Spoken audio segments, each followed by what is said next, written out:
Howdy Ute builders. I'm going to try to piece together a hitch video for you. This is about putting a hitch specifically here on the Mark V, but some of it will apply to Mark IVs and Beetles also.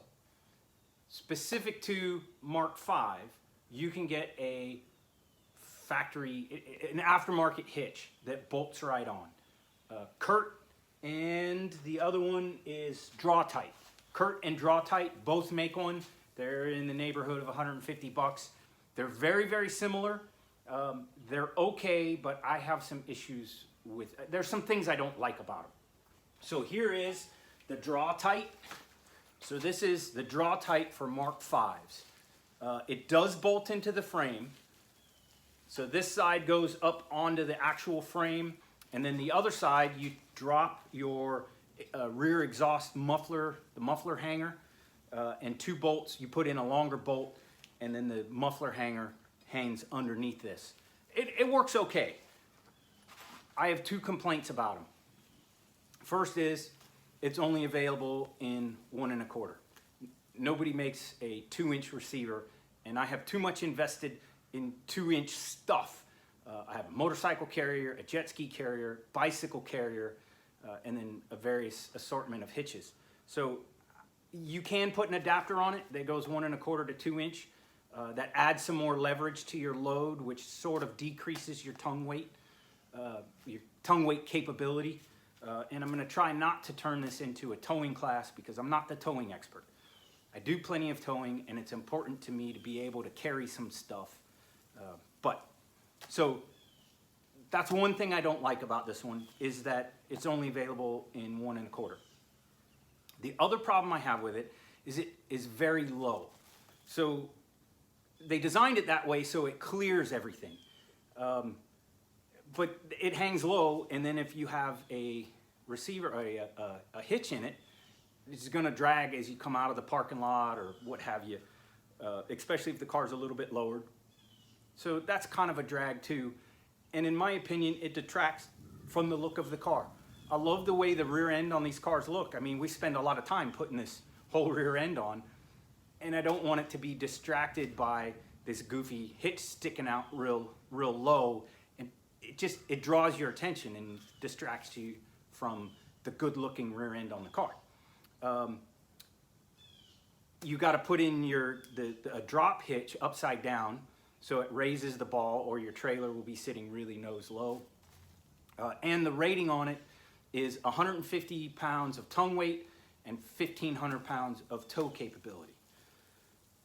That's not too bad, but tongue weight of 150 pounds is less than I like. I can't put a motorcycle on that.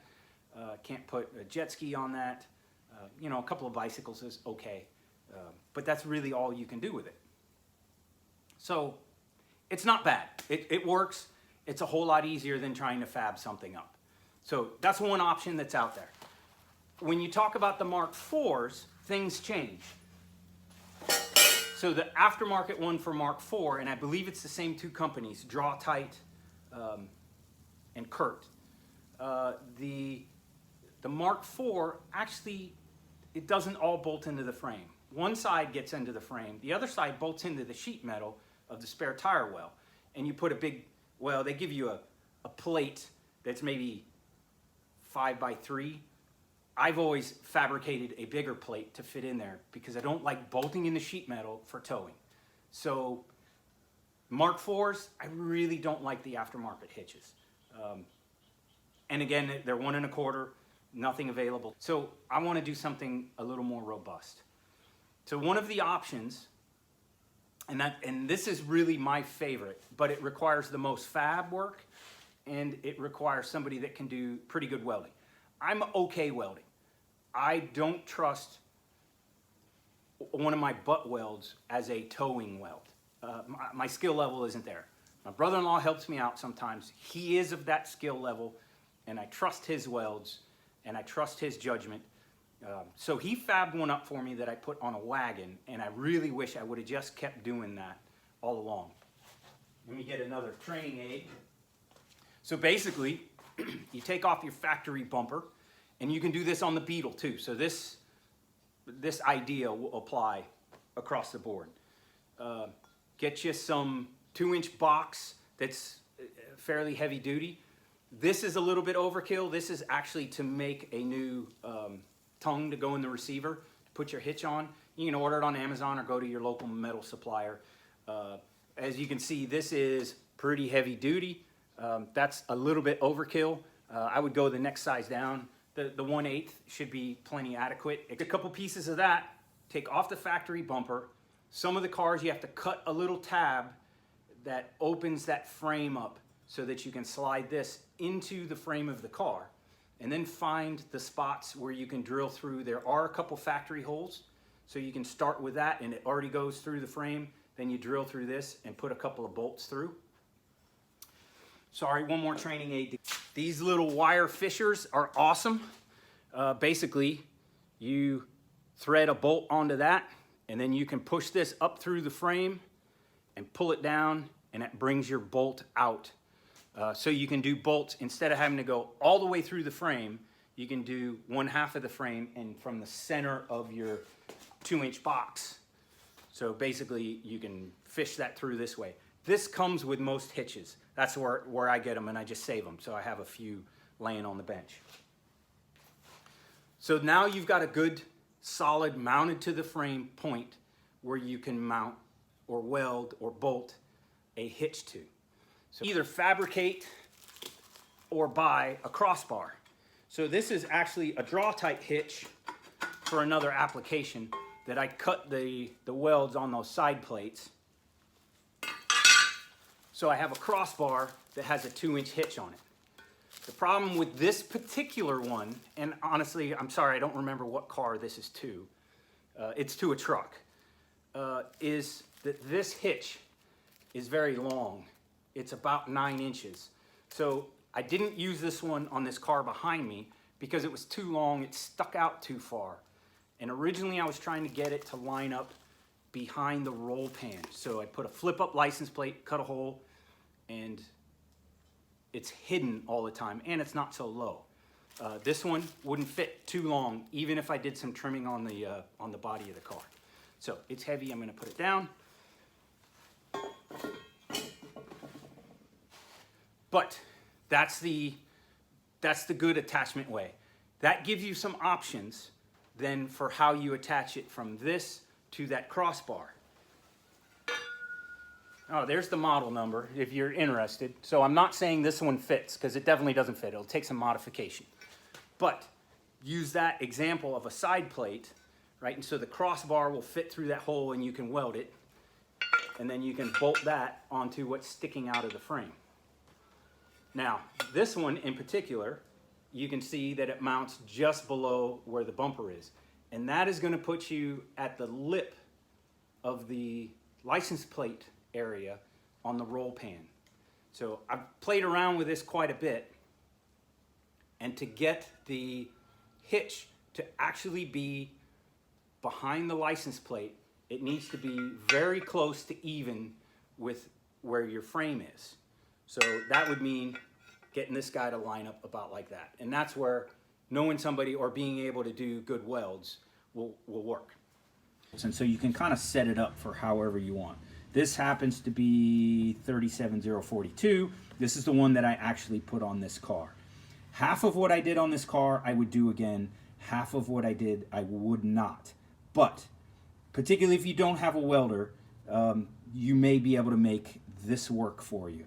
So then the next problem, if you do manage to do a hidden hitch where it's behind the license plate, is, well, how do you get the pin in when you put your receiver in?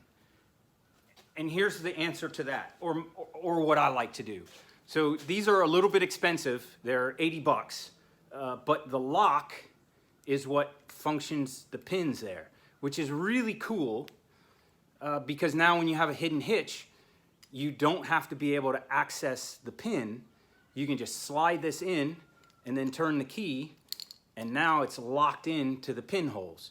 So you don't have to have access to it. So that's how I deal with having a hidden hitch. On the Mark V, it's challenging to make a hidden hitch because you don't have much room. there's a lump from the spare tire well that sticks out to the back of the car and limits the space between the roll pan and the body of the car. And there just isn't any hitches that have that room. So I kind of did a hybrid on this car. It's not a hidden hitch. It sits below the roll pan, but it sits just about, if that's the back of the roll pan, it sits just even with it and just barely below it. But I had to do some welding on the car. So I'm gonna take the camera off and we'll go look into the back of the car and I'll show you that weld. So those of you that have messed with a Mark V are familiar with this lump. So I cut it and welded in a plate and then seam sealed the crap out of my welds because typically they rust easily, to make room for the hitch to sit in and not stick out so far. Just barely sticking out past the roll pan, and it sits up significantly higher than the manufactured ones. So, okay, I kind of like that. It's not exactly where I wanted it. So there's the hole that normally, you know, the bumper bolts onto there, and there's a couple other bolts.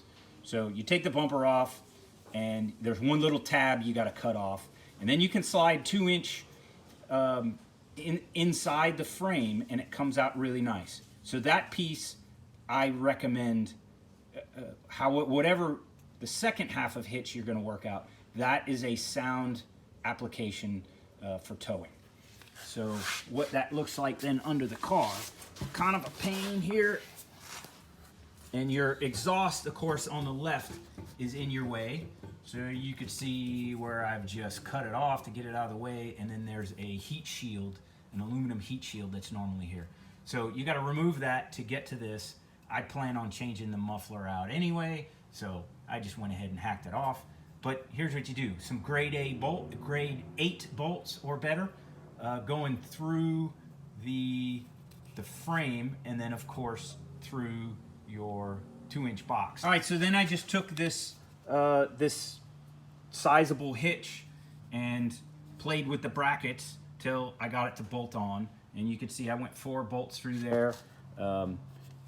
This bracket is independent of that piece, which is independent of this piece, so you got to run 2 bolts. I got 2 going forward, 2 coming back from the inside out. So make sure you use all the bolts because there's some strength there. So that roll pan, you know, the roll pan has a forward slope to the bottom, or is that a rearward slope? Anyway, it slopes. So it's going to sit right about here. So it's not a hidden hitch, but that's pretty good. And this is going to be a fairly utilitarian build. The same thing on this side as on the other side. So that is what I ended up doing. I think this will work on the Beetle also. The Beetle's geometry is a little bit different. The roll pan, this actually would come out just about right in the license plate area on the Beetle, if I recall correctly. So play around with it a little bit. Here's another option just from going from those factory hitches.